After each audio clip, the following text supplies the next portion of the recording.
It's Wednesday night and you're bored as shit. You've got nothing better to do, and you love your rugby league. So it's time to get online for League of Inches.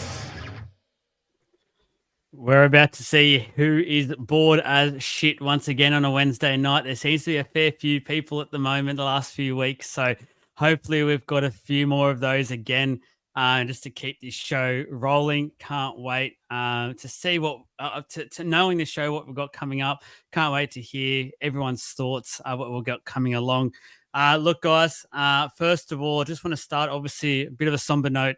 Unfortunately, the events from the weekend. It's our first real time on air since it's happened. And just send our heartfelt condolences.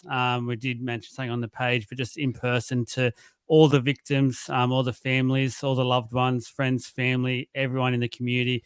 It's shaken the whole country. It's been an event that really just shocked me to the core.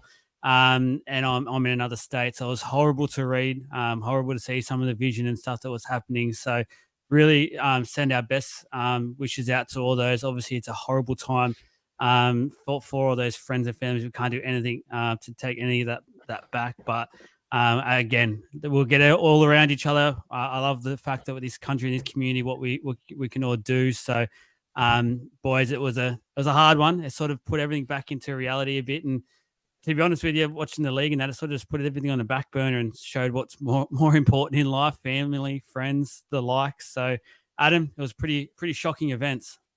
Yeah, for sure. Look, we were out most of Saturday, so I kind of didn't catch it till a bit later Saturday night. But like you said, it's not something you expect in this country. I know it seems bad to say, but overseas you see this kind of stuff all the time. But obviously it hits home when it happens, so close to home. I guess 2 hours away, but so close to home for us. And like I said, it's just not something you expect to see in Australia. And then obviously it was backed up with the other one that happened in the church, and obviously the riots and stuff that followed that as well. So obviously some things going wrong in the world and some stuff at the moment. But like I said, not something you expect to see.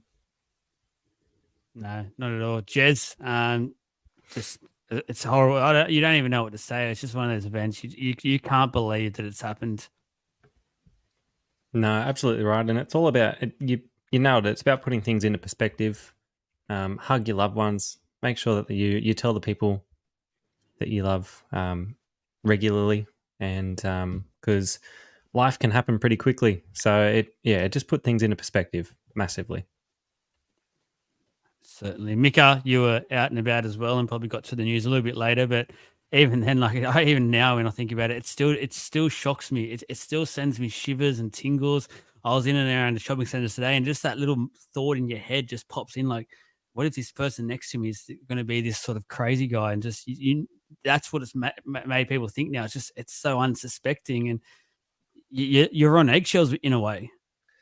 Yeah, I got a message off my wife telling me about it, because obviously we were out and not checking phones and news and stuff. But I guess we take for granted living in Australia that this is a rarity at times. It does make you think of the other countries that have to deal with it a lot more often and a lot worse. I guess if there's anyone out there that is affected by it or anyone triggered by it, make sure you seek help yourself and talk to the professionals to help you through any dramas you might be having at the moment. Yeah, I 100% agree with that one. Back you up there. So, look, guys, now let's get into the show. Let's get a bit of humor in there. Let's get a bit of lift the mood. Let's get into some rants, get into everything else that we love to do here. And people are still rolling into the show. So, straight away, Adam, I know last week weren't here. Andrew's firing some shots. The hair transplant from Turkey didn't work. Anything to fire back? I don't really need to fly back. Andrew, just to let you know, though, while I was away, I ordered you another size shirt. I know Joel sent out that large shirt. We've sent you out that 4XL now, so hopefully this one fits a bit better for you. Oh, goodness me. And just a reminder, guys, if you are watching on the YouTube, make sure you hit that like and subscribe as well. It does go a long way of helping support the page. Glass houses there, Adam. Make sure. Glass houses, mate. I know. I got to have something back. I wasn't going to touch it. This is all muscle, mate. I wasn't going to touch it. But if you can, guys, if you are listening, whether it's a podcast as well or watching later on, just make sure you go over to that YouTube page and give us a subscription as well. To be fair, just to help Andrew out, our shirts are made by Macron, the League of Inches shirt. So the sizing is terrible. Do not associate anything that we do with them, please. I already said more than enough. I don't think I'd ever get them on the show or to do any sort of merch for us. Guys, we're going to have a bit of a slideshow as well, a bit more visual side of things for you guys watching on YouTube and obviously Facebook live to help it. So you're not just staring at our ugly mugs for an hour of your night. So I couldn't think of anything worse than looking at my mug, but I've got a nice little cut for you guys. Hopefully to just spook myself up a little bit. Jez is on school holidays. So just quickly touch on that, Jez. You're looking a lot fresher than you have been. This school holiday period's treating you well so far. I'll take that as a compliment because I spent last night sleeping on my son's floor because we've going through a bit of a regression when it comes to sleep. So I'll take that. Thank you very much. Must have been the 2 beers that I had at dinner just before. School holidays. It gives you that little kick, little perk. What caught our eye this week? Mika, I'm going to throw to you first. Let you kick us off with this one. It can be on the field, off the field, wherever you want to take it. I know some of the boys like Adam like to do one for each, but up to you. I'll do one for each. On the field, but not so much with NRL. We had a Newcastle Rugby League Magic round day on Saturday, and it was fantastic. I had about 10 or 15 of my mates there. We got to drink beers all day. It was a cracking day for weather-wise. The footy was good. The crowd was good. We got to watch a bit of wrestling on the way out. They had the Newcastle Pro Wrestling ring set up. It was fantastic. So that was the highlight of my footy-related week. What have I noticed not footy-related? Do you remember much? I actually don't remember any of the NRL games. But I then drank till 4 a.m. So, yeah, it was a big one. There's just a black spot in the middle. My non-related footy stuff, I don't know. Farming is hard. Shout out to the farmers. I'm actually staying at my in-laws' property at the moment. They're away for a bit, so where they're looking after the place, they've got a property and it's consistent work with animals and fences and yards. And yeah, so shout out to the farmers keeping it real. It is. It's a tough life. So I don't think I'd be cut out for it. Jez, what caught your eye this week? Rugby league wise, it makes it quite evident that if your team plays on a Thursday and they lose, it's really hard to watch every other game that round. That's what I found this weekend. We did have a fair bit on as well. We had a 30th and whatnot, but yeah, after the Knights' loss on Thursday, I found myself not wanting to watch rugby league for the rest of the round. And then off the field, got to hang out and spend the day with Mika up at his place, and Tom DeLong has released his brand new signature guitar. So I ran out, as on school holidays, and bought myself one as a little present to me, from me to me. So playing music with friends is a lot of fun. Even if you're terrible at it, it doesn't matter. Yeah, it was fun. Out there. I got no musical talent whatsoever. I couldn't make a rhythm out of it. So I have a lot of respect for you boys doing what you're doing. Adam, what caught your eye? I feel like we're in for something here. No, nothing special. Michael kind of stole mine. It's a good local footy. You take away obviously the big crowds, obviously decent crowd, but you take away obviously the pressure of that. You see some of the best footy. Like we saw 3 of the games were absolute crackers. It was a great vibe, and I can encourage more people. I think it's going to be something that grows and grows. They obviously have it at Newtown. It's called the Beer and Footy Festival, Beer, Food and Footy Festival, something like that. There was about 13 craft beer tents. So I'm not much of a craft beer drinker. Tried to find the most normal ones. Had some help from a friend to find the most normal ones. We gave it a run. And then I commentated the game, so I stopped drinking, unlike my brother, which brings me to another point of, once again, I feel like I've said this, alcohol is bad, okay? And I also saw that my son's future is bright, because if anyone messes with him, e.g. my drunken brother down there at the bottom, they're going to get cracked. It's as simple as that. That's all I'll say. So Michael doesn't remember it. Maybe the alcohol. Maybe he may have been supporting him while concussion. How old's Lucas? You better tell everyone. 3.5, by the way. He's got a good right hook. Someone made him cry because he was being a bit rough. Just having a bit of wrestle, inspired by the wrestling, which may add Lucas started. And he wanted revenge, so he got his revenge. And I said, you can't do that. He knows he can't do it to anyone else except Michael when Michael makes him cry. So, yep. About to say, as long as you're setting boundaries there, because that's going to be really helpful come primary school. Oh yeah, no, there's boundaries. He knows. We've had these discussions around daycare. It's only old Michael. Fair enough.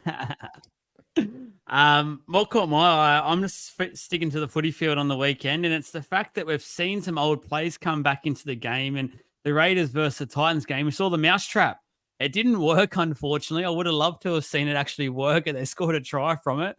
But right near the line, the Raiders tried the old mousetrap play that has been used for 10 to 15, maybe 20 years ago.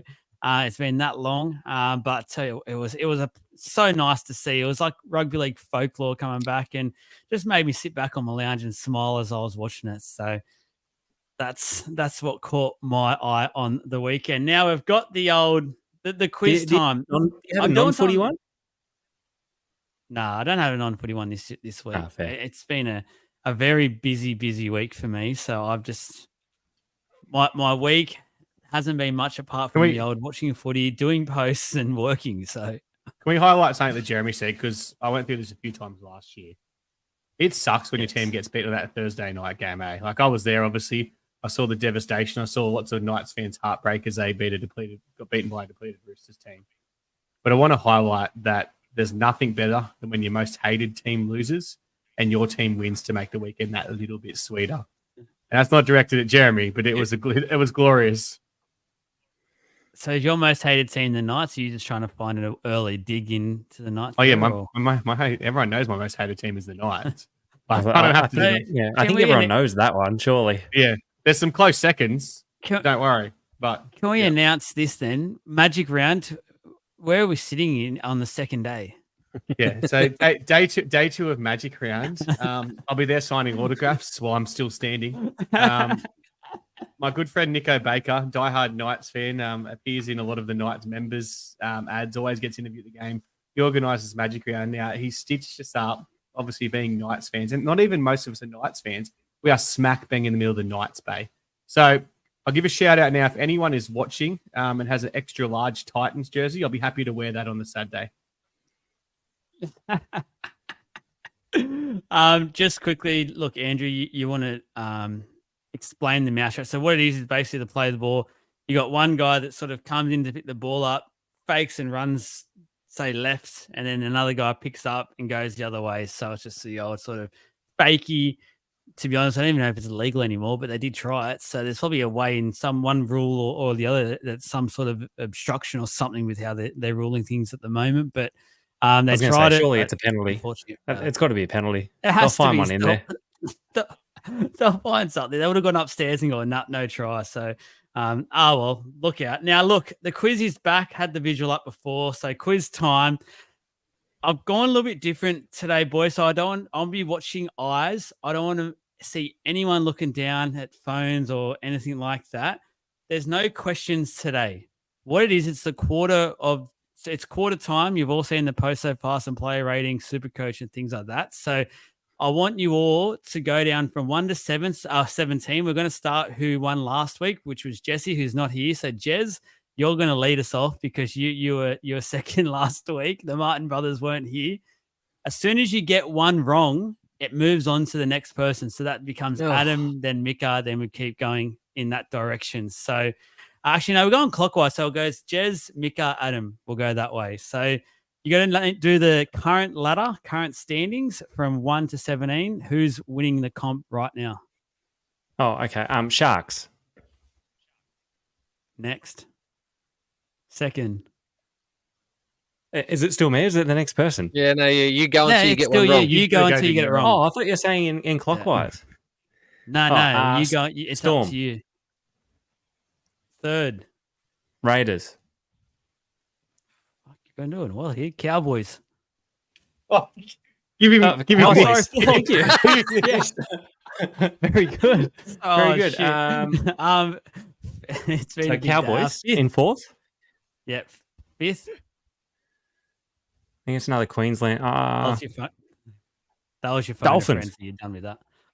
Dolphins. Goodness me, he's flying. He's got it there for sure. Sixth.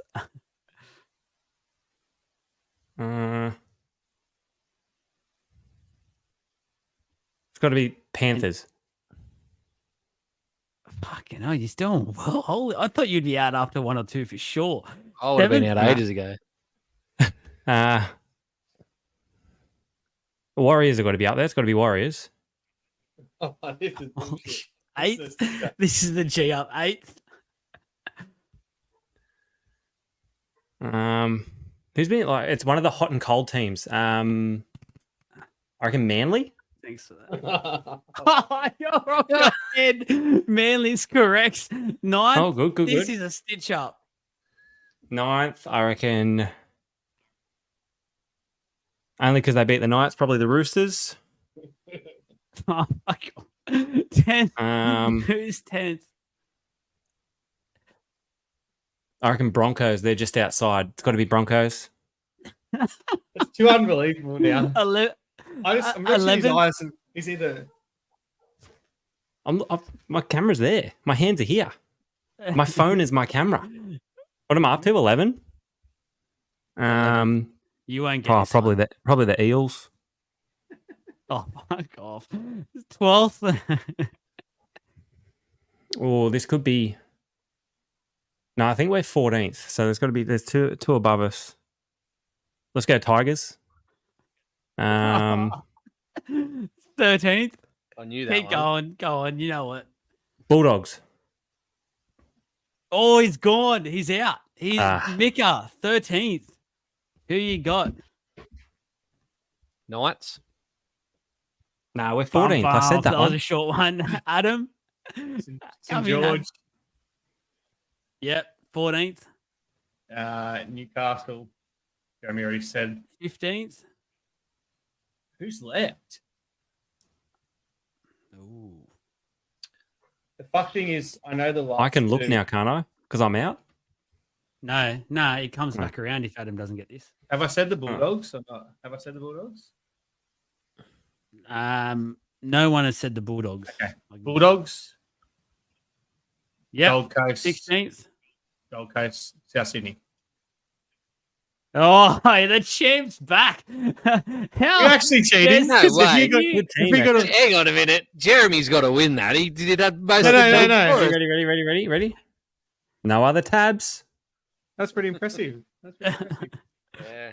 That was impressive. I don't think I would have even got close to that. So I feel like You this know, year's been off. I its actually, head. I got lucky because I actually prepped the bottom four today, thinking it might be one of the questions because you've asked. I did a bit of research this week. You asked the top four the other week, and I was like, I also had a. Can I ask a trivia question? Go Just on. one question. All right. You buzzed as your name. How many teams scored 22 points on the weekend? Exactly Joel. 22 points. Exactly 22 points. 3. Joel said his name. Incorrect. Mika. 4. That's four. Four teams scored 20. You look at the scores.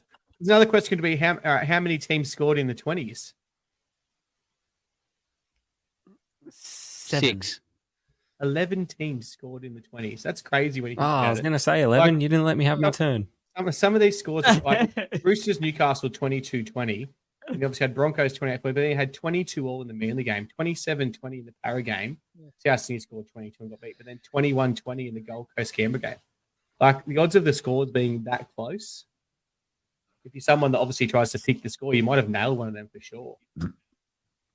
That was that's a ridiculous round actually on the weekend. Just how close a lot of those games were. What caught our eye as well on the weekend and this week so far has obviously been the signings. So we'll start to bring them up now and talk about each individual one. First one is the Parramatta Eels signing Zach Lomax. It was played in the media for a long, long time. So if this didn't happen, I just would have been sitting here scratching my head, just thinking, where did it all go wrong? So Parramatta Eels have got their man.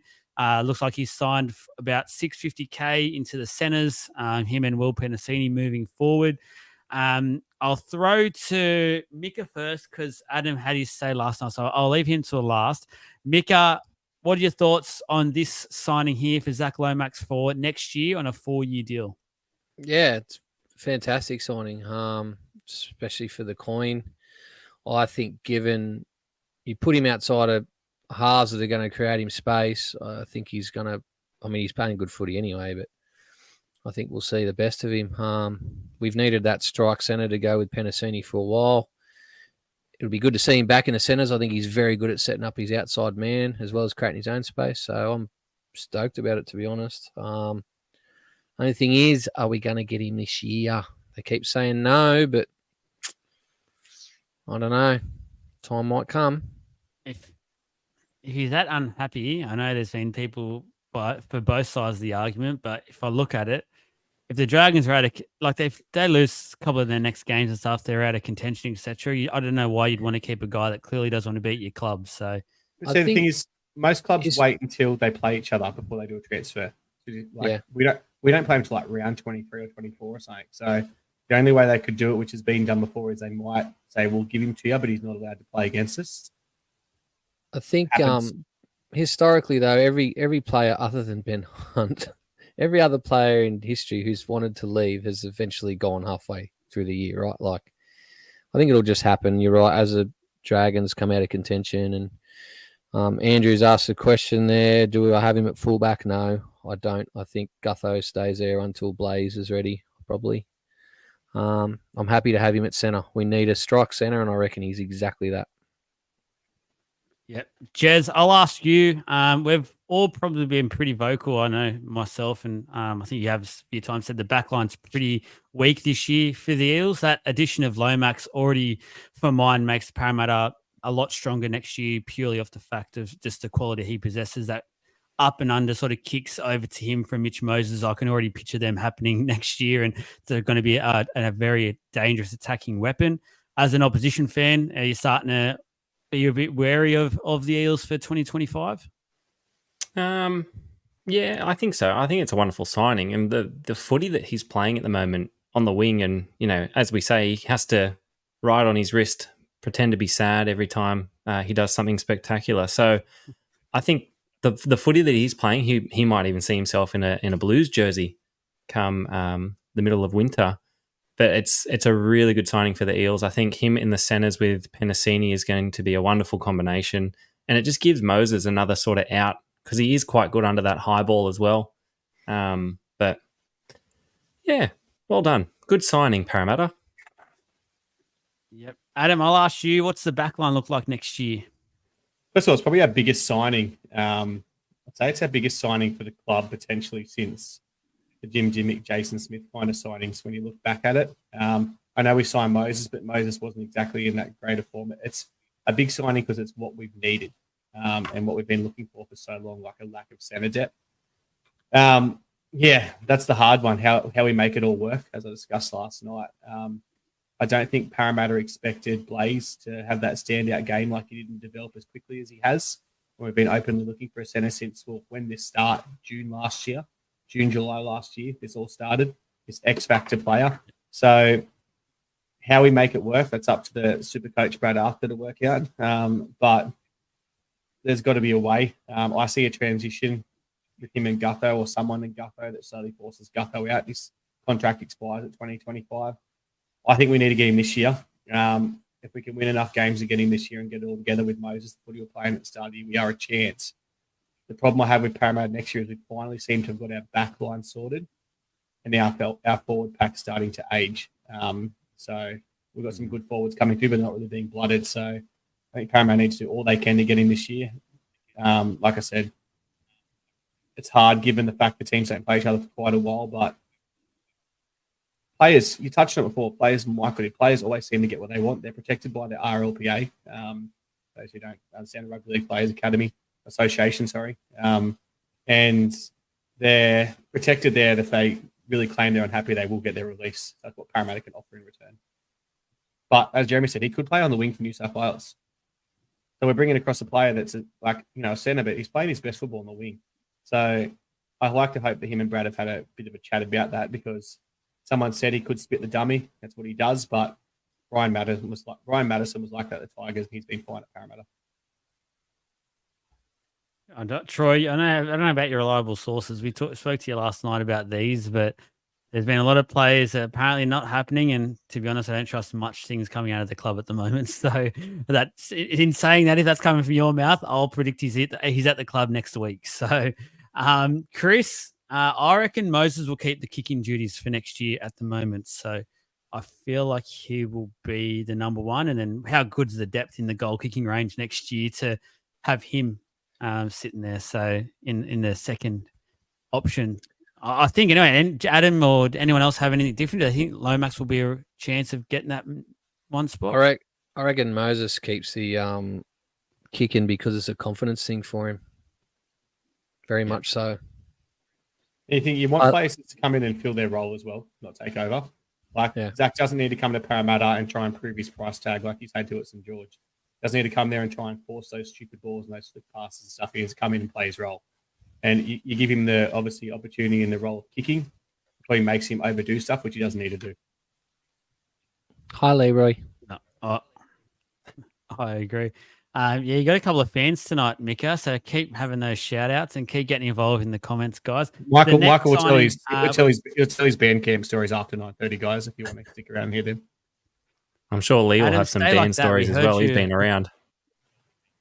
We heard you a lot better then. You were starting to sound like you're in a wave or something in a tunnel. I'm sorry, I've been sitting back. My back's killing me, so I'm trying to relax a little bit, Sorry, mate. Yeah. Old age. Mate. Yeah, Steve, he's a winger. Well, he is at the moment. He's playing some tremendous footy. Honestly, this one came from absolutely left field. First thing I want to say about this is huge credit to the Warriors, and obviously Penrith played their part as well in this. In the fact that it didn't play out in the media, like no one saw this. When I first seen this today, I thought it was a practical joke. I had to check the dates. I was thinking, is this April 1 or something? Have I forgotten the dates are and stuff? I did not see this coming. But what a signing. Like we looked at Aiden Fanua-Blake leaving at the start of this year. And I was thinking, I don't know how they're going to replace him. I think they were going to really struggle. And the fact that they've produced this is actually ridiculous. Like, huge credit. The Warriors are doing so many good things on and off the field at the moment. It's hard to not think so highly of them. Even this year, like I think they're in with a real good shot of the competition this year. Getting some of the experience and the quality of James Fisher-Harris in your organisation, they'll get even stronger next year. So they become such a scary opposition to face. Jez, this signing just came from absolutely nowhere. Came from left field, but it absolutely makes sense. It's another acronym to add to the Warriors lineup. They love it. JFH into the lineup. So good. I was at Michael's place when have a week where they name all of them. Yeah. Well, they'll have a team list of just acronyms. It's going to be great. I think I was at Michael's place when either Adam or yourself sent it through in the chat, and we both kind of just paused and went, "Really?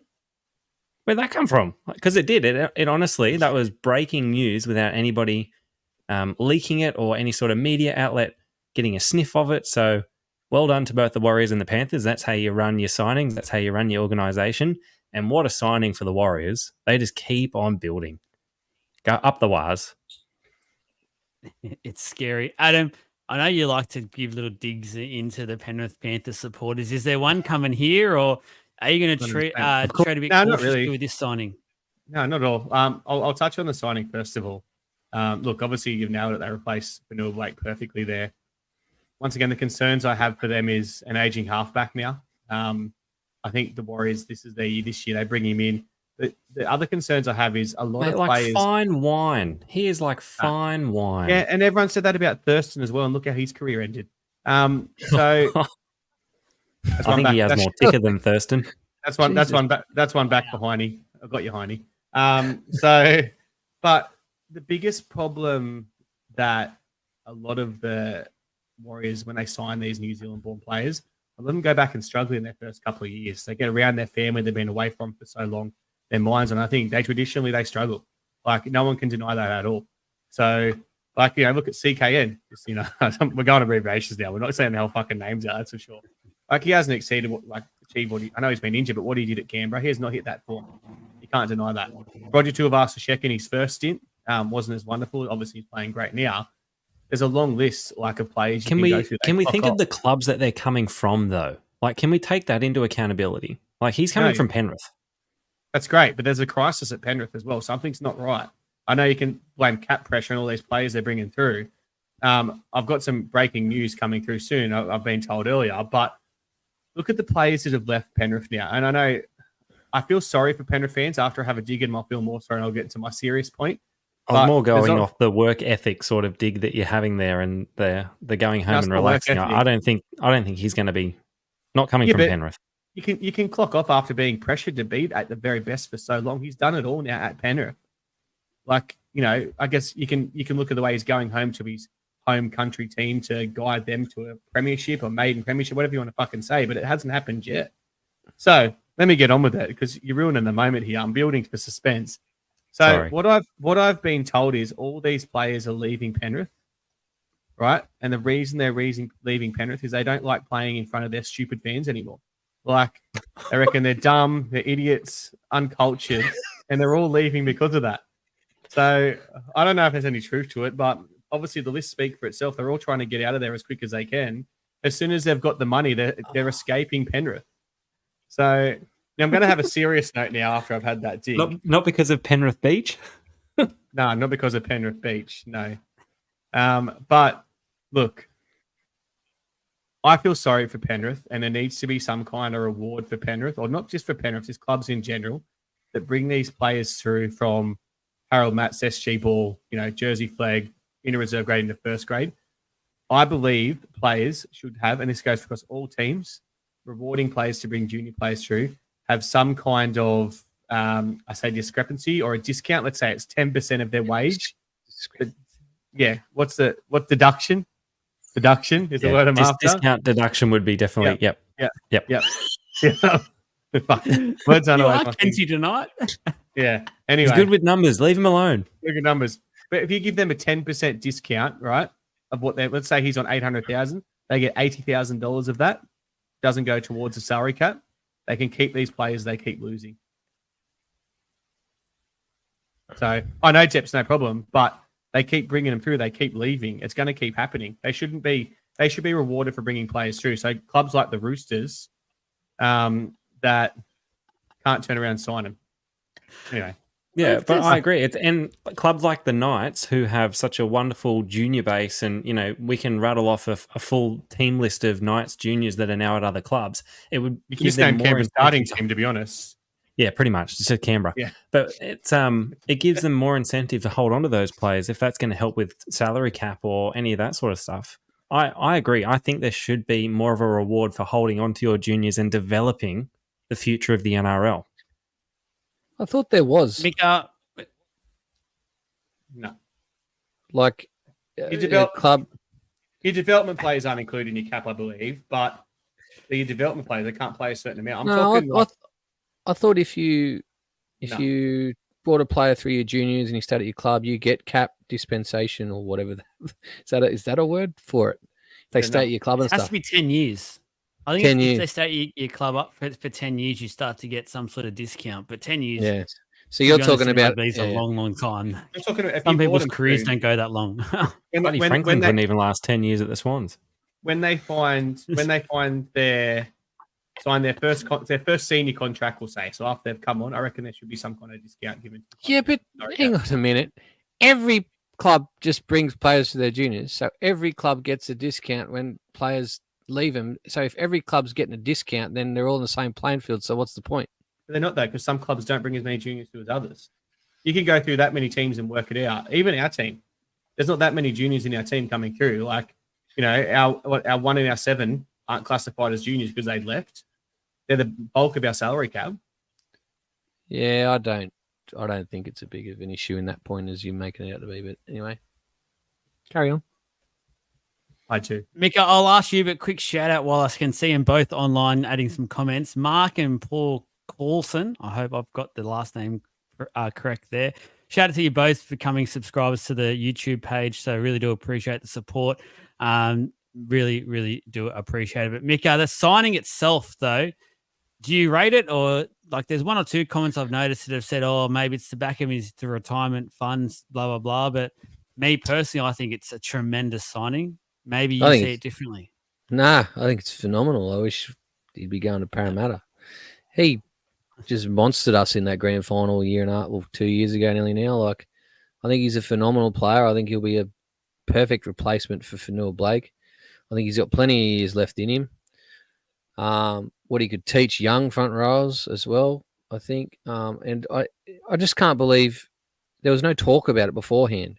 Like, everyone knows every signing before it happens these days. That was so far out of nowhere. So Can of worms. yeah, I think it's a great signing. He's homesick. Does he go home early? Is there a way he goes this year? Like if he's homesick, Not he's unless, like I said, not unless Fanua Blake goes. well, do the Panthers say we'll take Fanua Blake if you take him now? And then he comes there for 6 months before going to Yeah, Cronulla?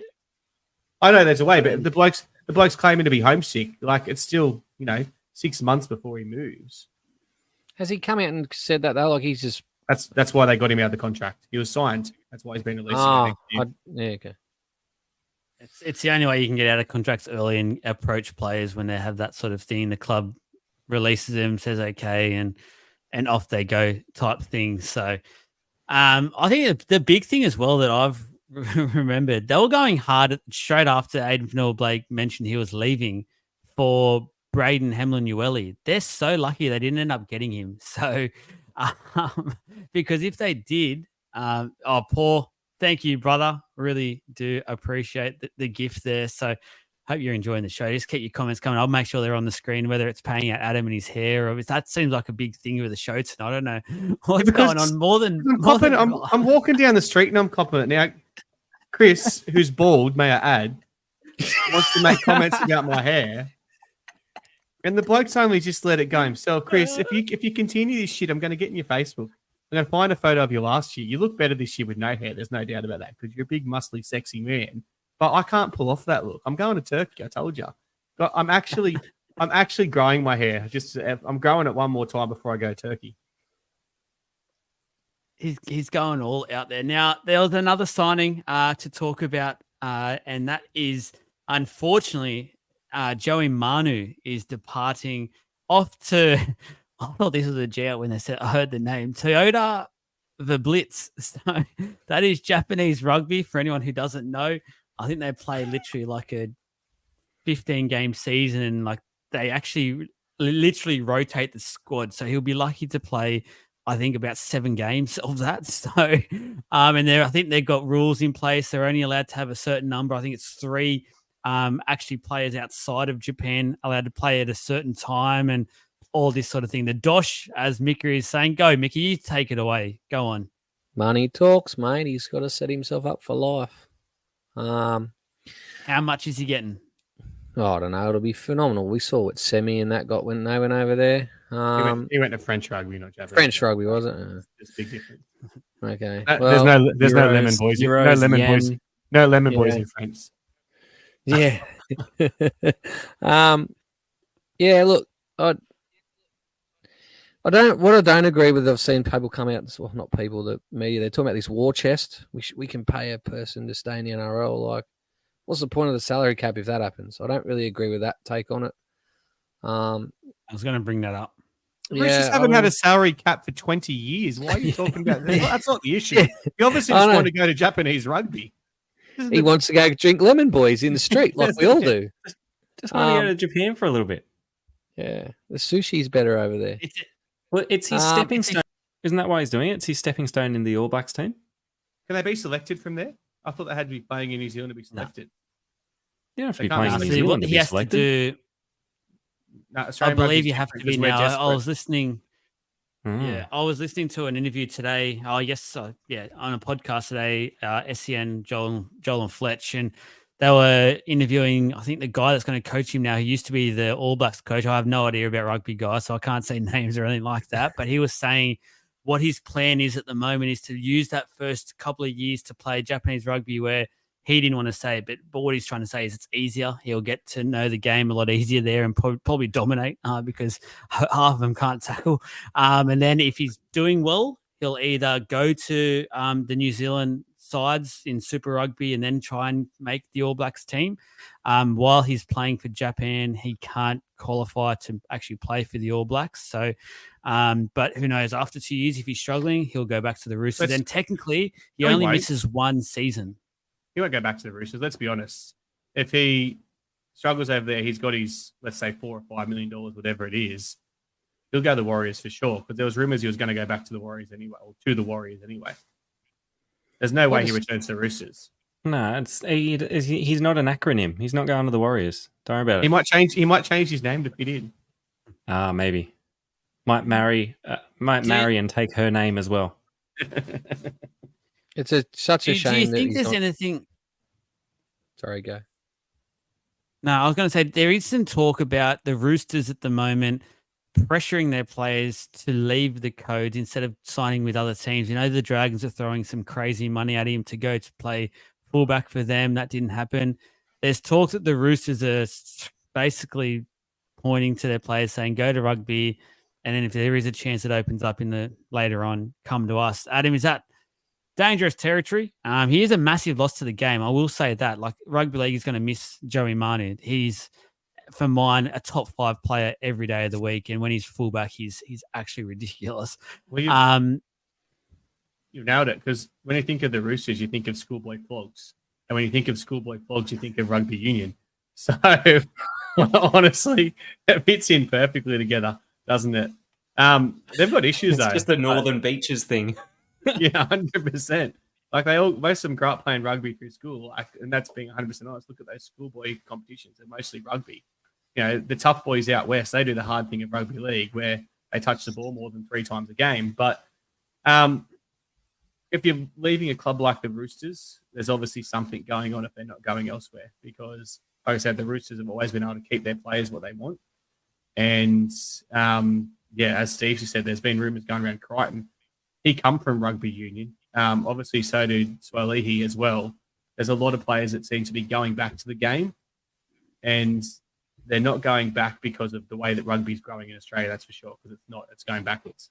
Have you seen how much it costs to get bloody 98 petrol these days? $2.50 a litre, mate. They're going for the money.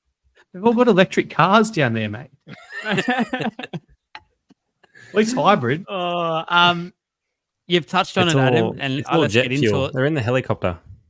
Yeah, Uncle Nick's helicopter, basically, or private jets. The Roosters, they actually are starting to look quite vulnerable from next year and beyond.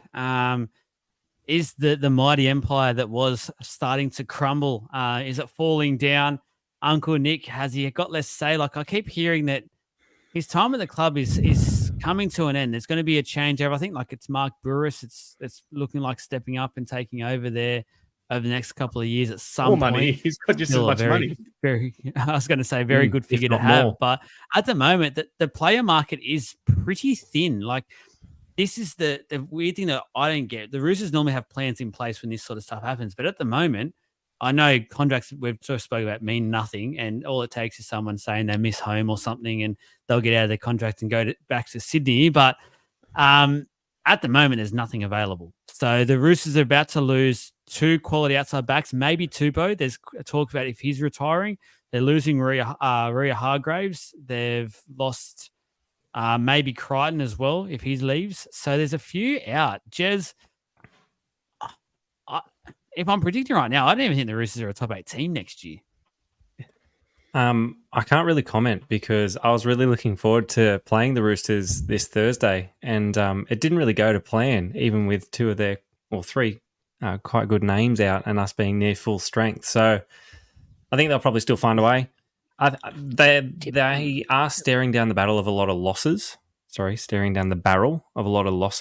In the following years, and I think Uncle Nick, the money will always be there because the next bloke coming in is just going to have even more money, and the NRL won't let anything happen to the Roosters being a foundation club and happening all their everything kind of goes their way. So, yep, some tough times coming for the Roosters.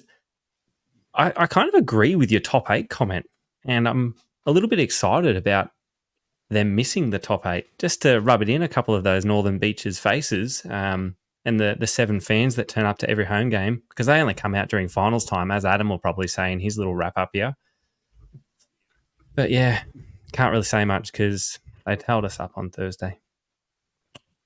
Mika looks like he's about to chomp his microphone. He looks like he's ready to just unload. Off you go. It'll make every year I do 1 or 2 bus trips down to see the Eels Roosters game. I reckon out of those 7 Roosters fans that turn up, 5 of them are mates of mine, so I can actually fill a minibus down to Combank or wherever they're playing. I'll tell you what, if they do suck, it's going to make those bus trips a lot more fun for me. Roosters are always going to be able to buy players because they're a club that just seems to win a lot. No matter when you think they're out of it, they scrape into the 8 and then they always perform in finals and stuff. I guess the problem with the issues is going to be, or with the Roosters is going to be, if you can't buy players because the player pool out there to buy from isn't as strong, they don't have the juniors coming through. I remember once, I can't remember which year it was, whichever year they won the grand final in the early. Can you explain to everyone what a Roosters junior is? Yeah, this is my point.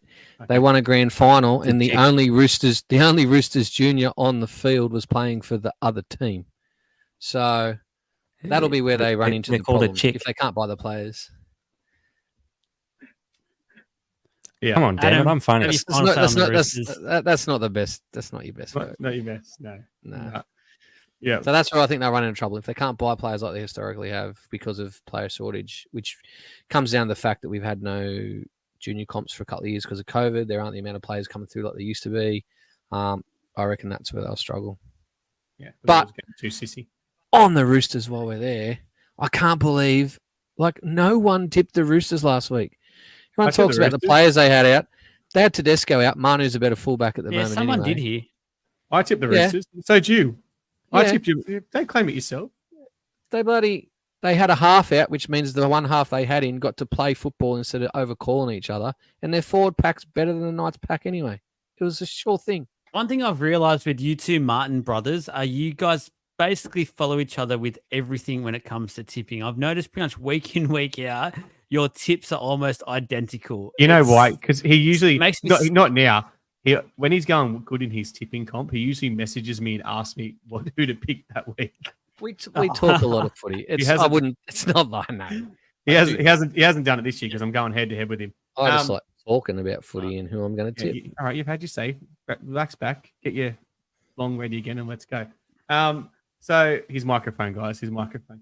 So at least we can hear him. Yeah, that's true. On the Roosters, like you said, they're in trouble. Obviously, they've lost their 2 centers for next year with Crichton potentially going, as you said. Look, Tedesco and Keary are probably 1 or 2 knocks away from retirement themselves, the way they're going. So, yeah, troubling times. And as you said, there's not enough players around. They can have as much money as they want.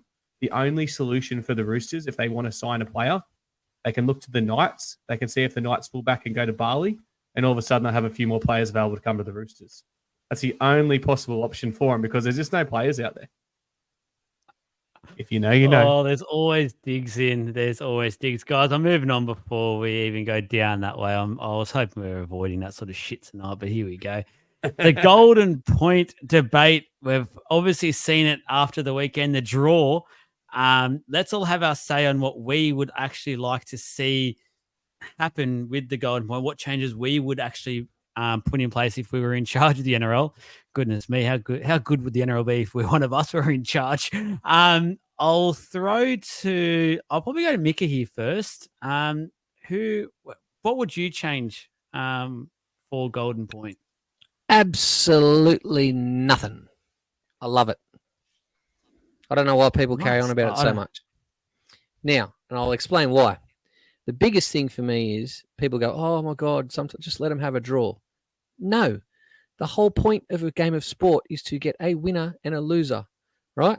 None of this, we're we'll give you a participation award and you get a point and all this sort of stuff. Like I saw Buzz's idea where he wants to have 4 points for a win and 3 points for a golden point win and 1 point for a golden point loss. Like you still lost. You don't get a point for losing. Right. So that's my biggest thing about that. The other thing that people talk about is golden try. And I was watching one of the NRL shows the other night and they touched on it as well. How many tries do you think you're actually going to see in golden try? Because I don't think it'll be many. In golden point, the risk is too high, right? Players tuck the ball under their arm. They ruck it up one up because they don't want to make any mistakes and give away all the field possession. They kick for field position. If they're close enough, they have a shot at field goal. How many times do you think they're going to actually get close enough to the try line to have decent attacking raids? And if they do, they're not going to be throwing the ball around willy-nilly because they don't want to drop the ball. They'll just get there and they'll kick a field goal anyway because it's easier, right? So I don't think golden try is the be-all and end-all that people make it out to be because it won't actually work. You will not get teams that are just going to throw the ball around because it doesn't happen in the last 5 minutes of the regular game when like they've attacked for 20 minutes and it's like, oh, we've got to start playing safe footy. We can't risk. We can't afford errors. So I wouldn't change a single thing. I love it. Yes, sometimes it sucks when you lose in golden point. The good teams just get it done. They work their way down the field. They get their field goal, and it's done. It's over. Keep it. I'm all for it. Don't mind it. I'll go next. I'll go around this. I'll leave Jez to last because I reckon he's in for a big one here. I'm going to go out and actually say I'm a bit old school. I actually don't mind the draw after 80 minutes. As boring as that sounds, I don't mind the old school. If we're going to have it the way it's set up at the moment, where the draw is still possible as a result, I reckon don't worry about the golden point because it just becomes a boring stalemate field goal-a-thon, and it's actually pretty boring to watch. I would actually just have it 80 minutes. If it's a draw, go. If they're drawing level on points, it's a draw. 1 point each. See you later. If they want to actually make it different, then they need to go look into that golden try or things like that. But have it so. I also think there needs to be a bit more than 5 minutes because 5 minutes isn't enough time in a half football to establish anything. We're seeing by the time a team starts to get a bit of dominance in that first half, it's half time and they switch over and it's all lost. So they need to sort of extend the period or just have it like a 10-minute period and that's it, and go from that. Mika? Yeah. I think someone spoke about getting rid of the break in golden point because you sort of get teams to get a bit set and then they have a break and you kick off again. There's no guaranteed break though because it's golden point. Yeah, I know, but I think that'd be the only thing I'd change. But the other thing is too, we only talk about this every time there's a draw. How many times is there actually a draw? Like, come on, like once a year, if that. But so what's the big deal? There's no worse feeling going to a game and the result is a draw. Like I'm being 100% honest. Like it's a waste of time, isn't it? It's like, why did I just sit here for 80 minutes? It's a whole. You don't know what to feel. You don't know whether to be happy. You don't know to be sad. I guess. How many Jets games have you gone to, Adam? I know. That's what I mean. It's a terrible fucking feeling. You keep going back though. It's worse in rugby league. Hey, we're on a roll. We're undefeated in 3. Look, what I'd be changing is you look at the major codes over across in America. Your NBA. I know NFL is obviously completely different. They've obviously got right of response. The reason I don't like golden point, not is just because of the field goal shootout it becomes. The field goal shootout becomes one bad decision, not just by a team, but by an official, which we've seen happen, can change the game and swing it in one's favour. One terrible call, e.g. a ball player being not called a ball player, even though it's challenged. Yeah, that was last year, but I'm still crapping on about it. And all of a sudden, the team puts himself in the perfect position to score the match whenever it is. I reckon, which makes no sense that we do it in the finals and we don't do it now. Whether it's 5 minutes each way of extra time or 10 minutes straight of extra time, I think extra time is the way to go. And they're going to crap on and say, we can't do that. You know, we can't play the extra time, guaranteed extra minutes. But, you know, we're fatigued, blah, blah, blah. We're a bunch of sooks, but we can back up after Origin. But like Michael said, how many times is there actually a draw? Like how many times is there legit a draw in a year? Whoever said that, I think it was Michael. So 10 minutes, I reckon, straight out overtime. And if it's like that, obviously keep it a draw at the end of that. Or you can even go on and say, let's play 5 minutes of golden point after that. But if a team scores a try straight away in that first couple of minutes, you're going to see a much better 8 minutes, that's for sure. Because they're scared to throw the ball around. They're scared to make an error. They won't even put the right kick up. Like they want, you know, They won't take a field goal from too far out because they know, boom, you put it dead 7 tackles set, the other team could win the game. So if we go guaranteed 10 minutes, you've got there, or just, if they don't want to do that, write a response like the NFL does. So everyone probably don't know how it works. But the NFL, first team, if they score a touchdown, game over, they kick a field goal. Obviously, the other team will get the ball, which is where we go wrong, but we can change, obviously, the rule for kickoff there. They get a right response. They get one attacking set. Simple. Jez, I've built you up till the end here. How are you changing Golden Point for us? I'm getting rid of Golden Point because I don't like that a field goal determines the outcome of what could have been a really fantastic game. I really like the idea of overtime and just having a set amount, and then whoever's on top, whoever has the most points in that last 10 minutes, you win the game. Then if it is still a draw, it's a draw. So no more Golden Point, no more field goal shootout. I'm sick of seeing it, mainly because we're always on the wrong end of it. I think our last Golden Point might have been Mitchell Pearce a couple of years ago, finally slotted one. But I might even flirt with the idea of overtime, but then I think someone already said it in the comments as well, you drop a player. Yeah. So each team drops a player. It's like old school Peter Every Lassay, minute. which is the primary school sort of equivalent. If it's a draw at the end of the soccer game, it goes on a corner count back. So whoever had the most corners. And if that's the same, then it's overtime, but you drop players off. And the game that we had, it got down to 6v6, and then a goal was finally scored. So just throwing it out there. That could be fun to watch. I'd love to see, because I reckon it'd be really funny to see who the first player pulled off from each team would be, because then you know they're the shittest. Oh, look out. Well, if it's the Roosters, Connor Watson. Oh, sorry. We're not going back there. I only just heard that story the other day too. I'm behind the 8 ball on that one. Oh, Sorry. let's avoid that. Let's not. Sorry, Jeremy said I couldn't help myself. go. Bin Golden Point. Go Can I, just go overtime. back can I go back to the NBA quickly? The NBA Let 'em has play 5. footy. They have 5 minutes. Overtime on it. And it's usually resolved by overtime too. So I say if you go that 10 minutes overtime, then potentially 5 minutes a Golden Point. Obviously, you can get a result surely in 15 minutes of footy. Yeah, I see. I don't think it matters. You're still going to have the exact same type of footy being played. Everyone's concerned about it becomes a shootout for field goals. Everyone's still going to play safe footy, and the easiest way to get a point is to kick a field goal. So But even I if you don't play mind that, at least the game doesn't stop completely after the first field goal. Yeah. And the other thing I'm against is people talking about taking players off, or if it's golden try, then we don't count field goals or penalty goals. I don't think we should be doing anything that changes the rules of the game. You can't have rules of a game that go for 80 minutes and then they change it for the last 10 The minutes. other thing, having a set, an Would be actual time entertaining, frame where they can do things, is it will mean the referees actually continue to ref the game properly and not put their whistle in their pockets, because they won't be afraid to make. They do that in the last 5 minutes of the game anyway, though. Let's be honest. Yeah, the last 5 do. minutes of the game. Yeah, Knights Roosters. Yeah, The whistle like, was well and truly We're gone. here we go, Knights fans. Here we go. You ready? Only because you were there live and you called it live with me. I called it live straight away. So, that last set, obviously, there's a professional foul, 10 minutes in the bin. And then there was about 3 offsides and 3 slowing the rucks down in that last set that the Knights were attacking the Roosters live. Now, everyone there could see it. I could see it, and I hate their Knights. There's no way the referee in the bunker couldn't see that. They're just scared to make a call because the Roosters, they were meant to win that game. They were the favourites. They're the team that I've got this theory for years that if the team, they give Newcastle a penalty, then all of a sudden they've cost the Roosters the game.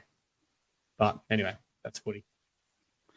I want to quickly raise 2 points that I forgot to put on the agenda that just has popped into my mind talking about this. One is for this draw game, obviously the Warriors versus Manly, the outcry about the penalty right at the end to make the scores level, and people are carrying on going, oh, it wasn't a penalty, blah, blah, blah. It was 100% a penalty. According to the rule book, he made contact with his leg. It was a drop goal. My argument is we see so many people putting pressure on the kickers, and 98% of the time it's done correctly. They do it just out enough, give the kicker just enough room. They run past him. They try and swipe at the ball. They don't make contact with the kicker. Josh LOI got it wrong. He put his hand up, basically, just say, got it wrong, made contact, even if it was milked on the ground by Sean Johnson, 100% it was. But at the end of the day, he played to the penalty because it was a penalty. There's that end of story. I've seen so many people come out at the day after, 2 days after, and say how corrupt the decision was and how much of a joke, blah, blah, blah it was. It wasn't. It was literally the rule, and take your emotions out of it. And that was it. The final one quickly I want to talk about as we're getting into the coach's side of things in South Sydney. You haven't missed out to today's episode. You feature once again. Ricky Stewart, that press conference where he labels the Titans cheats on multiple occasions. He has to be so. I don't know how he has gotten away with not getting fined, but to label people in a public forum cheats at this level of the game is actually just ridiculous. How he has got away with it is just mind-boggling for mine. That's Ricky for you. That's our mate Ricky. Well, Casey got dropped. She got dropped from that game. And Ricky seemed to get away with whatever he wants to. He's a protected species. He belongs at Penrith, that's for sure. The myth Ricky Stewart. I just don't get how you literally can label a team of cheats and insinuate the ref was cheating, and you get nothing from it. If he was talking about Melbourne, it's fair play because they are the Melbourne Chiefs. Like we all know that, but they didn't say they cheated the salary cap. Oh, okay. They said they cheated the ruck. They cheated the easy mistake. They had their hands on the ball. Doesn't everyone? Sorry, but I liked it. I liked it because he finished it off with he's like, "Oh, if that's the way that they want it to be, then I'll coach my team to play that way." Then, you show it, Ricky. You get it, mate. Oh, Ricky. Oh, hang on. Hang on.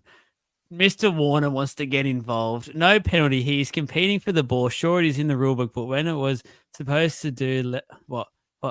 Sure, it is in the rule book, but what was he supposed to do? Let Johnson kick the field goal without no pressure? I mean, no, he can pressure the kicker, which everyone does, and everyone does it normally without making contact with the kicker.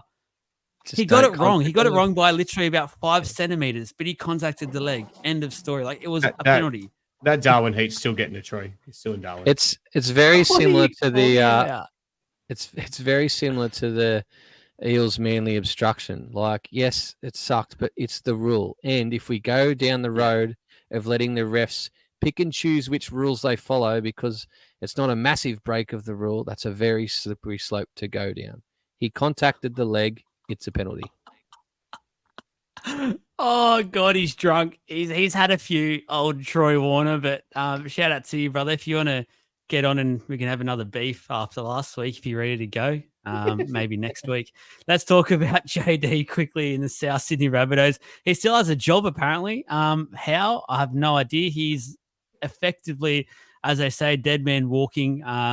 If this much damage has happened at the club, how he's still there, I've got no idea. Like, to me, it just seems like they wanted Mal Meninga to come in. They've stuffed that by making it so public while he's basically on a show in the public forum. He hasn't liked that. It's rubbed him up the wrong way. They don't have a plan B at the moment. So it's basically, let's just keep JD in until we have a plan B option to move in. JD for mine's done. He's got to go. South Sydney have to part ways with him. And this is just continuing the Titanic that's sinking.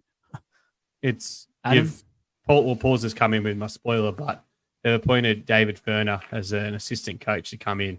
Now, whether he's come in to assist or come in to obviously take over, they've got himself an experienced coach involved that you think would be a caretaker coach for the rest of the year. Because, look, they can obviously try with him assisting for 3 or 4 weeks. The results aren't there in 4 weeks' time. You know, it's pretty obvious that JD's gone, Furner's coaching. I still think there's a little bit more happening at Souths, and I think they're holding on to JD just so they can sort out a few things behind closed doors, and then they can go, oh, by the way, it was all his fault. Let's kick him out. See you later. So I think there's still a lot of noise around Latrell and whether or not he's actually going to be playing again. I just think there's a lot happening in at South Sydney, and they're holding on. I think JD knows that he's out the door. I think they've probably already had that conversation, and they're going to say, before we wrap all this stuff up, you're going on this day. Let's just make sure that we sort out our shit behind closed doors. It's time for another march at South Sydney. It's anything that'll help them. You're saying, Jeremy, they're gonna give it the old Kansas City shuffle. Like, they'll have all this stuff going on behind closed doors. It becomes public, but then they'll go, but look this way. We just sacked our coach. Yeah, but we've sacked that guy. Yeah, we sacked him, remember? Look this shit. Yeah, make him look exactly left right. while you go right. Correct. The old bait and switch. Rat- I just think The old razzle dazzle. I guess the My one son's good getting thing very about good at the bait and switch. If he has a toy that he wants to play with, he'll come over with some dud toy and be like, "Oh, check this one out." So same thing. The good thing with the Trell being suspended is we're not talking about the Trell this week for once in the South Sydney saga. So Well, you just fucked that up, didn't you? yeah, no, because Jeremy already good mentioned one. it. So, but there's no drama this week. There's nothing to talk about besides that. No. We're just talking about the effort was there, and that's apparently what's kept JD's job. So they've turned into Brad Arthur. They've cloned Brad Arthur, and the effort's there, and that's all that really matters. Apparently, it doesn't matter about the loss again. That you basically now effectively pretty much can't make the 8 What already, loss? and it's only round. What we're up to Are we round last? 7. What do you mean? They're not last. They're just the effort was there. It's all good. Look, we had some viewer questions, and this one is from one of our Facebook subscribers. These are sort of get preferential treatment here on the page. When you do send your questions in, you'll get featured on the show. Benjamin Williams has come in with an absolute cracker. Why do referees basically coach players on the field? I believe Adam wants to attack this one. He's been keen as all episode for this question to pop up. Take it away. Yeah, look, I can relate it to a police officer and getting a fine in a way. Now, the whole point of being penalised for something is you learn from it. So if you get a speeding fine, you're meant to learn from this. The reason that referees are taught to coach, and they are taught to coach because obviously know a lot of referees, they're taught to coach players on the field for that exact reason. So they learn from their mistakes and it cleans up the game. That's the simplest answer I can give, but it's part of the referee's game plan to coach, and that's at a high level as well as a local level. So there you go. Do we like it? Jez, I don't. do we Couldn't have like said it better myself. No, I agree with what he said. It is all around trying to reduce the amount of penalties and things that are happening in the game. So if you clearly explain why they got penalised against, or why he keeps, if they're doing the wrong thing over and over, of course they're going to get an explanation. So their in point should clean up the game. And we've done an awesome job to clean up the game as well, though. Like, you look at things that have disappeared from the game over the last 10 years, and we all hated them when they were happening. But everything that's come in the game, your chicken wings, I guess the crush is probably the one that's being the hardest to avoid. We're not seeing as much. The hip drop, which was a big thing last year, has only been, 3 or 4, probably a few more of them this year, but not as many as what there was every week. Like the shoulder charge, obviously, things that have disappeared from the game. We're obviously doing the right thing by coaching them out of the game. Even just contact with the that head. was more so like, the just game in general. though. The game got rid of that, not the referees. The game, Yeah, but the went harder than referees had to coaches had to effectively penalise made. them. They still had to penalise They them. had to officiate it. Yeah, absolutely. Yeah.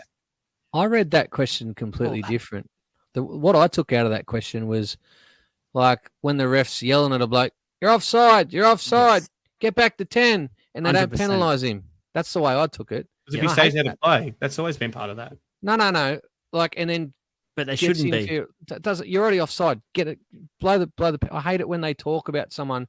You do that again, and I'll penalise you. No, penalise them the first time. Penalised. Yeah, but That's the if way you- I read the question. If you want to do that, you could penalise something every single tackle. It's as simple Yeah, as they'll that. soon stop They'll be- doing it, bro, won't they? No, but people have a boring as That's the fuck thing. game. The whole point of the game and the whole point of one referee and these 6 games was to speed up the game. They I start don't- calling off that shit. It's going to be a slow, No, boring. We I- might as well be playing NFL with flags. Yeah, We might I as get well what be playing Hang I get what on, Michael's hang saying on. because I get what Michael's saying. There has been instances where the referee's going, "Get your hand off the ball, get your hand off the ball," and they say it 3 or 4 times. Blow Yeah, your but- whistle and yeah. blow the Because that's- penalty. As a kid, because you're taught to wrap up the ball, though. Like, But it's fair both they- ways. They're adults. It's fair like both ways. Against the rules. Yeah, it's like they stop becoming referees and start becoming game managers. They're managing the game instead of just refereeing it. They're not out there to help guide a game and decide when or not they can give penalties. They're there to give the penalty when someone breaks the rules. Did you not watch Be the a Roosters referee. game? Yeah, big that's a thing whole in different mind kettle of is- fish. They are game managers, though, because without them, there's no game. So they have to manage the game. That's the wrong way to look at it. They're not there to manage the game. They're there to ensure the rules are followed. So if a rule's broken, make sure you blow the penalty. That's it. No, you can't be penalising You're everything missing that happens in a something game. As long as there's consistency It's- and it goes both ways, which it often doesn't, you can't penalise every single thing that happens in the game. That's- Like if Tyson Yeah. Gamble's out having a bludge on the wing. Oh, sorry, we're talking about first grade. So how are we choosing then? If Jackson Hastings is out bludging on the wing and not getting involved in the play, and he's been screamed at offside, he I'm not doesn't get talking- involved. That's fine. That's a what- pretty bad example. I'm not talking about that. I'm just talking about blatant ones. Like how are we choosing which penalties we don't give then? Well, this is what I mean. It's a referee's discretion, as you said. Yeah, But but it shouldn't be discretion. You either But the break the referee- rules or you didn't. the referee shouldn't be inconsistent. Hang though. on. Like if Can every I finally referee state referees his the game the point that he's same. going to stop? Yeah, go on. Hang Joel. on. Go on, Joel from You League of guys, Inches. one thing I'll firstly say is one thing that does my head in. It's the scrums at the moment, how they count down basically to them. Everyone knows the shot clock's there and you're supposed to get penalised if you're not ready in time. And the referee literally counts down every 5 seconds. Or you got 10 seconds to go. You got 5 seconds to go. They're slowing the game down on purpose. Don't give them the countdown. The countdown's on the big screen. Penalise whatever team is not ready in time. Now, let me say the other point to this. It's all on the coaches. It's all on the players. They know exactly what they're doing and what they can get away with. It's not up to the if we have a sit through a game that has 65 penalties in it, that's not on the referees. That is on the coaches and the players 150%. They know what they're doing. They are so good at what they do. Watch what the coaches can get away with on a weekly basis. They know down to the centimeter to the inch what they can do and what they can do with certain referees, etc. It's not on the referees. This is on the coaches. They are so smart at what they do. They basically can get away with everything. The referees in the game needs to start cracking down on this. Fuck me. Can you Stop the imagine Graham dives. Enners- Stop them Graham- diving. Graham Ennersley's press conference if there was a game with 65 fucking penalties? Can you imagine how many excuses he would have to make? I used to enjoy his press conferences, but they're such a waste of time. Like we all know they got the call wrong. Yeah. They never Didn't do he come anything out and about it. Didn't he come out in his last yes. one was like, we missed 35 penalties or potential penalties or something like that? Yeah. It happens every game. The Like I Titans said. game. Every game there's missed penalties. And they did Like, drop her, so I guess it's- that's odd. It swings and roundabouts. It's as simple as that. It doesn't. It The doesn't. good- it does sometimes. It doesn't, like I said, you know my theory about this, but good teams find a way to get over it and win. Because they're allowed A couple to. of the viewer. Yes. I'm telling you now, if they had a round where there was 60 penalties per game, it would quickly stop. And coaches would start to tell their players to not do things. Look at, like, for instance, how many times when you're at a live game, there is a number of players offside by like 1 or 2 meters, just on like the line and stuff. They just push the envelope, knowing full well what they're doing, when it's literally would take them any extra bit of effort to get back onto that line. They're just doing it because they know they can get away with it. It's smart. If the players that if the shouldn't be referee doesn't know how to doing look that. left and They right, it's shouldn't be smart. doing it. No, they're making the most of the rules. It's smart play. If I'm So that's coaching, why if I'm they getting him crack to do down it. on it. Yeah, well, Magic Round's only 4 weeks away. It's a great place to actually make a statement. Let's go for it. I want to see 60 penalties a game. 10 Have a sin drink bins. every penalty. Oh, Jesus. You're Imagine the sitting run with me, time on- blind. Imagine the run time on those games. If they keep blowing those penalties. Jesus. Fox Oh, Sports that's and- another pet hate of mine. Channel 9 love We'll their start ads. that next week. I do. The amount of times the clock just keeps running when there's nothing happening is doing my head in. But anyway, we'll take that another day. Get your questions in, guys. We're getting to that point of the show. I'll start off with a couple that has been sent through by, I know he's in the comments as well, so he can talk about it as we go. The old Andrew Backhouse has been a great supporter of the page. Really do appreciate everything you do for us. So the first one, can the boys talk about how Manu has the potential to be one of the best fullbacks, but he's happy playing center and killing it there? I don't know if he's happy there. I think he's happy to do the best thing for the team, but every time he plays fullback, he is arguably the best fullback in the competition when he does play there. The question is, can he consistently do that week to week at an NRL level, playing the style that he plays at fullback? I don't know if he can. I think the fact that he gets to go there and do it at certain times of the year when Tedesco's injured or out playing rep football suits his game to a T. And at the moment, he's been pretty he's okay to go around and just float around the field whenever he feels like it's center as well. So I think in a way he's getting to play a bit of both positions. Jez, Manu, would you put him up as the best fullback in the world when he plays it? He's going to rugby. Who cares? Yeah. He's got to get as many touches on the ball he can in the next 20 rounds because he ain't going to touch a ball probably for 2 years over there. He was instrumental in that game against the Knights. His run meters spoke for themselves. So yeah, he's pretty good. playing fullback, but it's a bit hard when you've got James Tedesco there falling into tackles. So once he goes, but as I said, he's going to rugby, so we probably won't see him play his best footy at fullback. Yeah. Look, next one, and Mickey, I'm going to you first for this one because I feel like this is right down your alley and what you do and how disgusting of you to do this. Thoughts on people swearing at football matches, i.e. sledging players or being frustrated with a player or players or the team or refs or wherever else we want to go with that, as there are kids / newborns around. I actually Holy shit. that was very clever, Jez. I dish out my fair bit of banter at players and at refs. I don't swear that often, if at all, when I'm doing it. I'm very conscious of kids that are around in general in life with everything. So I've got no issues with the giving it to players and that. I try and be funny about it and clever. Like I generally get a few laughs in the crowd, but yeah, I don't swear in it like that when there's kids around in general. I'm not for. So yeah, They're laughing at you, not with you. Still a laugh How is does a the laugh. reaction of you Still a talk laugh. Laugh. Because you haven't had to put up with drunk Michael at a game. It's I'm hilarious. hilarious. He thinks he's hilarious. Like telling the poor cleaner lady to next time she comes up to find her teeth when she finds our beer cans on Saturday. Oh yeah, you don't remember that one, see? Drunk. Oh, Michael no. problems. Oh, I didn't say that to her. He said it loud enough for her to hear. That was a private joke to amongst us that you've now made unprivate. God. Yeah, well. Anyway, I told Martin Lengy he was a cat. Swearing at rugby league games, it kind of comes with the territory of NRL. However, I'm trying to think back at the last couple of games that I've been to sitting on the family hill. There's not much swearing happening. So there's lots of yelling out. There's lots of very loud people. There's lots of people sharing their opinions. But I haven't heard many just vulgar sort of expletives being thrown at players or other supporters. So maybe I'm sitting on the wrong hill because the wet hill's opposite me. But no, I haven't really. But I agree with Michael. I'm all for sharing your opinion and yelling out and cheering on your team or trying to get into the ear of the opposition. But you don't need to be yelling out expletives to get your point across. If you revolt to swearing, then you've probably run out of ideas.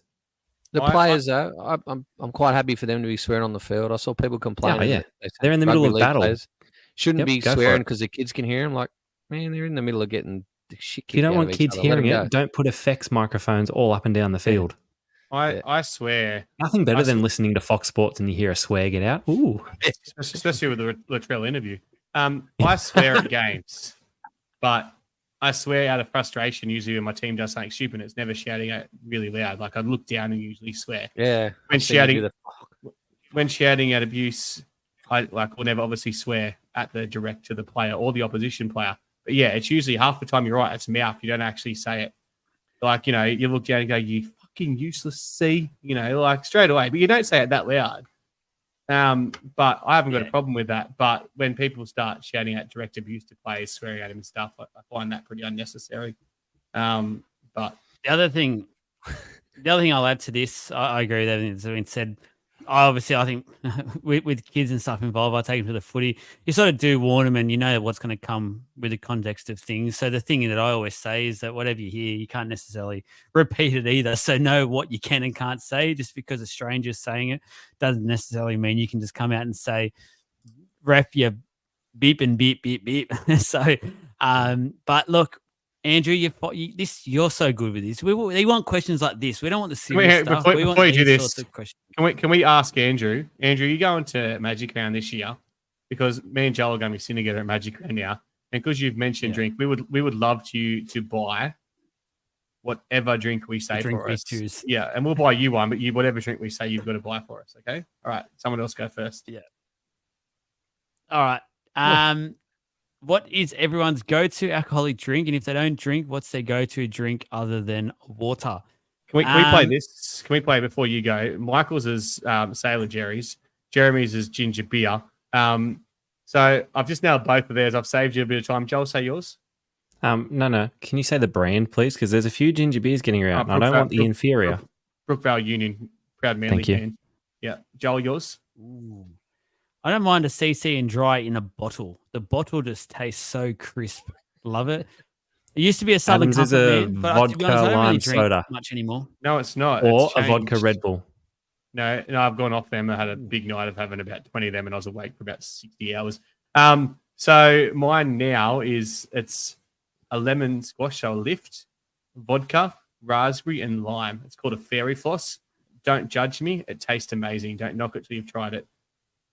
You've tried it, Michael. I got you on them one night when you were drunk, so don't sit there with those eyes. You fucking loved them. Hard rated is my go-to. So, hard solo. I actually still have not had one of those. I don't know what they're. There's actually there's a better one out there. But There's a better one. Byron Bay have brought out a lemon squash, and it's so much better. Paul, you're wrong. Get Brookvale Union India. On drinks for all you here we go. for all you vodka lime and soda drinkers out there, try vodka lime and water. It's very, very good. Just water, not soda water. Yeah, the hard solos, me missus is all over them at the moment. Also White Claws. I do love me Sailor Jerry's, but any pirate rum really does it for me. Better beer, Miller's, Tui's new on tap. That's about it. Anything. I'm not picky. Oh God, Josh! Anything that has a straw in it, so you can snorkel it. Yeah. Yeah, we've seen your efforts in the past, but yeah, guys, Adam did mention it. We will be at Magic Round, a couple of us at least. So we'll be there every day. So we'll start putting some plans together in place for that and let people know. But we'll be out and about, no doubt about it, having a couple of drinky poops and the likes. It'll be a great couple of days ahead. The Newcastle game still going ahead. We'll all be at that one, I believe. There's still some stuff happening in the background, so we'll see what happens there and let everyone know about that as well. But we are done for the show. It's been a big one. A lot to talk about. Hope you all got some stuff out of it. Multiple people already messaged say they weren't able to catch tonight. They were working or something. They're going to catch it. Where can they catch it? And that's obviously Spotify and just the replays on Facebook and YouTube as well. But Jez, I'll throw to you. You are so good at doing this. But guys, I'll personally say thank you for listening, and we will catch you again soon. Well, let's start off by saying thank you so much to everyone in the comments for getting involved in the show. You guys absolutely nailed it. I think it was Paul who shared a sub as well. So that was humongous. So very, very well done. Great shout out to him. Like and subscribe. That's all I can say, really. If you know anyone that enjoys rugby league or enjoys listening to people talk about rugby league or try and talk about rugby league, recommend us to them because that's how this podcast will grow through word of mouth. So just pass it on. Here's your challenge. If you could pass on League of Inches to one friend throughout the week, you will all have won your week. So who wants to take on that challenge? I know Adam does. I know Michael does. I know Joel does. Recommend it. Get it out there. Get amongst it. And that's all from me. I love it. Thank you. Good night.